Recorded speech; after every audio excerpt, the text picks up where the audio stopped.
గీతంగా దాన్ని ప్రకటించడం అనేది చాలా హర్షించదగ్గ విషయం అని చెప్పేసి విజ్ఞప్తి చేస్తున్నా. ఓకే సతీష్ గారు, మనతోటి బీఆర్ఎస్ నేత రామ్మోహన్ గారు ఉన్నారు, ఆయనతో మాట్లాడదాం. రామ్మోహన్ గారు, గుడ్ ఆఫ్టర్నూన్ అండి. రామ్మోహన్ గారు, నా వాయిస్ వినబడుతుందా మీకు? రామ్మోహన్ గారు, జయ జయ హే తెలంగాణ పాట ఈ రోజున మరి ఒక అందశ్రీ గారు ఒక దళితుడైనందుకే దాన్ని ముందుకు తీసుకెళ్ళలేకపోయారు అని చెప్పి సతీష్ మాదిక్ గారు చెప్తున్నారు. మరి ఈ రోజున అసలు మీకు ముఖ్యంగా ఈ పాటకి గల మీకు ఉన్న ప్రధానమైన అభ్యంతరం ఏంటి? తెలంగాణకు ఇప్పటి వరకు ఒక పాటను కూడా ఒక గీతాన్ని ఉండడానికి ఎందుకు మీరు ప్రయత్నించలేకపోయారు 10 సంవత్సరాల్లో? ముందు అందరికి నమస్కారం. జయ జయ తెలంగాణ ఉద్యమ గీతం అది లేదని ఎవరు చెప్పారంటే ఆ పాట వాడిన తర్వాతనే ఏదైనా ఉద్యమం ప్రారంభమైంది. ఎప్పుడు కానీ గడిచినప్పుడు అందశ్రీ గారు ఈరోజు కులాన్ని ఆపాదించదు కళాకారులకు కానీ కవులకు కానీ. సతీష్ గారు చెప్తూనే ఉండే టీఆర్ఎస్ పార్టీలో పనిచేసిన కేసీఆర్ అట్లా కేసీఆర్ ఇట్లా చెప్పొచ్చు. మీతో పాటు పనిచేసిన ఉద్యోగాలు లేరా సతీష్ అన్న? మీరు ఇట్లా మాట్లాడితే ఇట్లానే మీ అవసరం కొరకు పార్టీ మారేడొచ్చు, మీరు దాంట్లో తప్పలేదు. అంతేగాని మీరు గుర్తింపు ఇచ్చిన పార్టీ మీరు ఎంఆర్పీఎస్ లో పనిచేసిన తర్వాత టీఆర్ఎస్ కి వచ్చారు. టీఆర్ఎస్ లో మీకు రాష్ట్ర కార్యదర్శి పదవి ఇచ్చి సముచిత స్థానాన్ని కల్పించారు మీకు కూడా.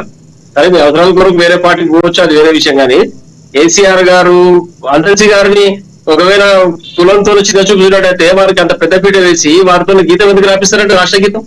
కాబట్టి ఇందులో ఇది రాజకీయాల ఆరోపణలు తప్పండి, ఇట్లా చేయరాదు. తెలంగాణ గీతం జయ జయ తెలంగాణ జనని జయ కేంద్రం అని ఉవ్వెత్తున ఉద్యమం ఎగిసిపడినప్పుడు వారి గీతం ఆలపించుకొని ఏ ఉద్యమం కానీ ఏ యొక్క ధూమ్ధామ్ కార్యక్రమం కానీ ఎక్కడ కూడా ప్రారంభం కాలేదు. ఇది వాస్తవం. ఇది రామ్మోహన్ గారు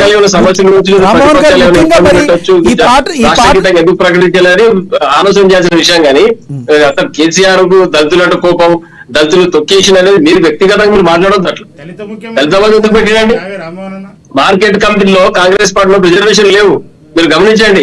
మార్కెట్ కమిటీలో ఈ రోజు రిజర్వేషన్లు పెట్టి దళితులను కూడా చైర్మన్ చేసిన ఇది చరిత్ర కేసీఆర్ గారిది.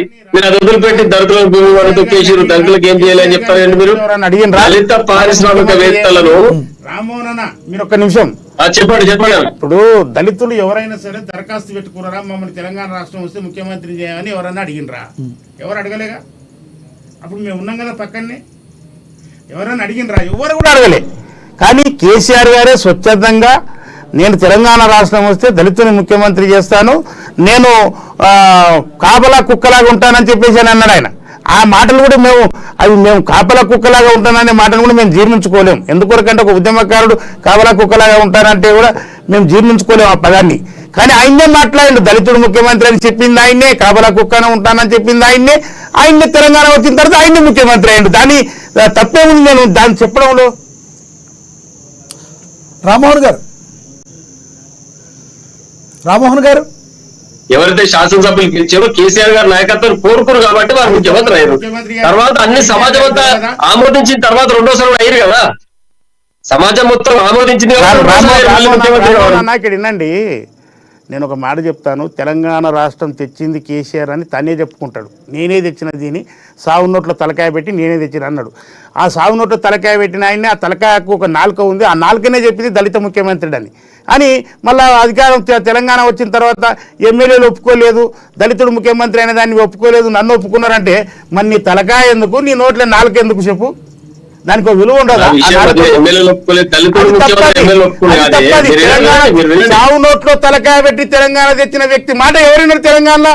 ప్రతి ఒక్కరింటారు. వాస్తవానికి చెప్తున్నా, కేసీఆర్ మాట కేసీఆర్ ఏది చెప్తే అది ఇదే పరిస్థితిలో తెలంగాణ ప్రజలు ఉన్నారు. దాన్ని మళ్ళీ ఎమ్మెల్యే మీదకి నెట్టకండి.